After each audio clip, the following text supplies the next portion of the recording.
Hello, hello. Good afternoon, everyone. I hope everyone is enjoying their lunch. My name is Kaylin Lewis. I use she, her pronouns, and I'm the Director of Membership and Communications for NASW-Michigan. I want to thank you all for being here. We really appreciate your support, and I'm so excited to be able to connect with you all in person this week. We are going to get started with our awards ceremony here in a moment. But before that, we want to do a quick giveaway. So we have drawn a random audience member's name to receive a prize. And that person is Kathy Flores. Are you in the room? Woo, congratulations.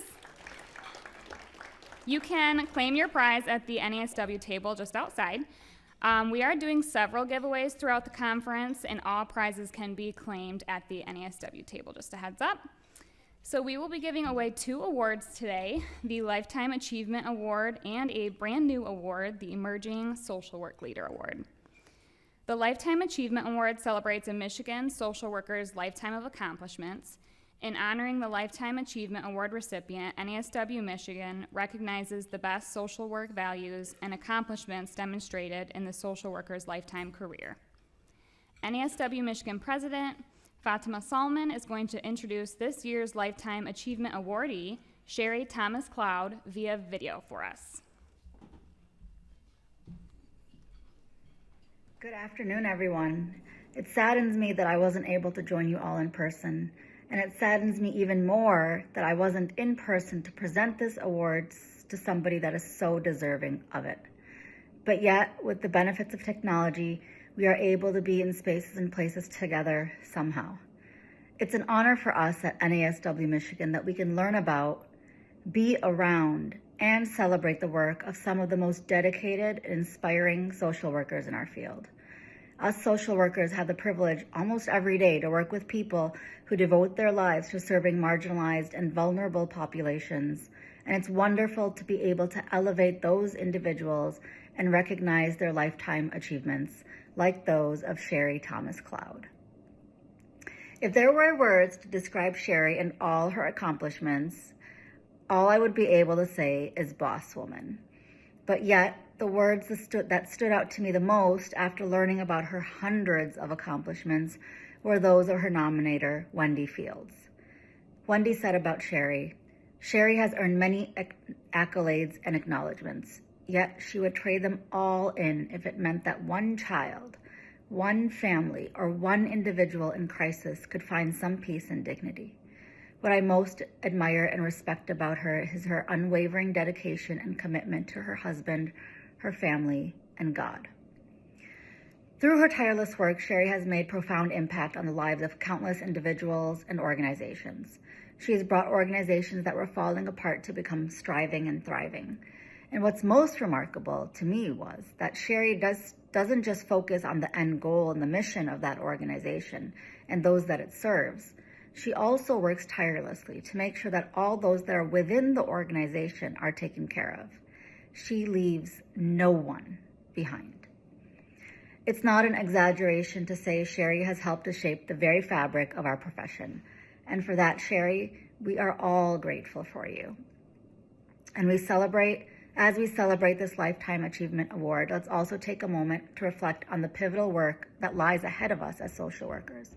There's so much to be done to address the social and economic inequalities that so many of our clients face. But with leaders and mentors that inspire us like Sherry, we can continue to make progress towards a just and more equitable world. So join me, all of you, in congratulating this year's Lifetime Achievement Award recipient. Thank you, Sherry, for your service, your dedication, and your inspiring example. Let's give a round of applause for Sherry.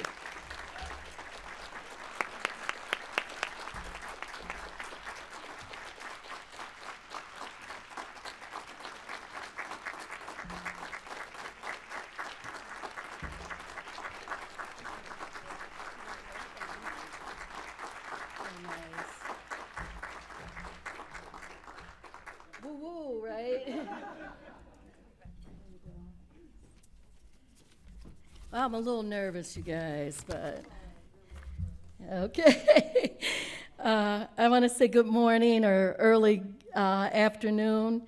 I would like to thank NASW Michigan chapter for bestowing this wonderful Lifetime Achievement Award on me. I would like to also thank all of you that are also sitting here and being with me in this moment.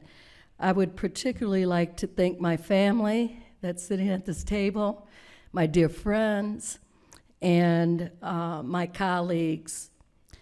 I would also like to say thank you to Family and Children's Services Board members that have continued to support my efforts to create an organizational culture where all feel welcome and belong. For those of you that don't know me personally, I may say some things this morning that might be best unsaid for the sake of not making anyone feel uncomfortable. But that's not who I am. And that's not who social workers are. Right? Give yourself a clap, right? Social workers have a long history in this country of being advocates, disruptors, change agents, and political activists. We are trained to clearly see the disparities and to have the courage to speak truth to power. Fundamentally, we know that giving voice to issues is important to start the conversation, but that's not where we leave it. It must be coupled with action. My challenges came often and early in my career. They may have shifted over the years, but those challenges still remain for all of us. I would encourage you to live your values even when it's tough to do so. For you see, we are often the only hope for children and families who only have us to hang on to. We are able to see personal strengths of our clients even in the toughest situations. That is why we can respect, care about, and walk alongside our clients in their journey toward wholeness. Much of my work was in the child welfare area, where I worked with children and families that experienced abuse and neglect. And I can remember this one interview in particular, and it's been many years, but it'll never leave me. It was of a little girl that was about 6 years old, and my supervisor and I had anatomically correct dolls sitting on the table, and we let her into the room, and she immediately picked up the girl doll, picked her up, slapped her in the face, said, "You're ugly and stupid," and threw her back down on the table. Next, she picked up what would be the father doll, kissed him on the cheek, unzipped his pants, and fondled his penis. That's how the interview started. She then went on to talk about how she had been physically and sexually abused by everyone that should have been protecting her. I remember when the interview was over, I went to get up because I was going to call to make an appointment for a therapist for her, and my knees buckled. I remember to this day thinking about all the betrayal and abuse this beautiful little girl had experienced, so much trauma in her life, and thinking, what could I possibly do to help this little girl? And quite honestly, I felt defeated. And if you haven't yet in your career, you will. But do not give up. Keep going. Thankfully, I did not stop trying to help children to live a better life. In my opinion, no one has the right to give up on children. There's a quote by Marian Wright Edelman. She is the founder and president of the Children's Defense Fund that I really like. And she says, "Service is the rent we pay to live." The quote is important because it reminds us that we have a responsibility to the community, to other vulnerable populations, to children, and to families, to give back. So, there is another quote that I like of hers because it's a very encouraging quote, and it says, "You really can change the world if you care enough." Admittedly, there is a lot going on in the world that is very troubling today. Youth gun violence, hate crimes, rising suicide rates, systemic racism within our institutions and even within our organizations, human trafficking, women's rights are being attacked, and I could go on. What I would ask you to do is to find your niche, your purpose, your North Star, and go for it.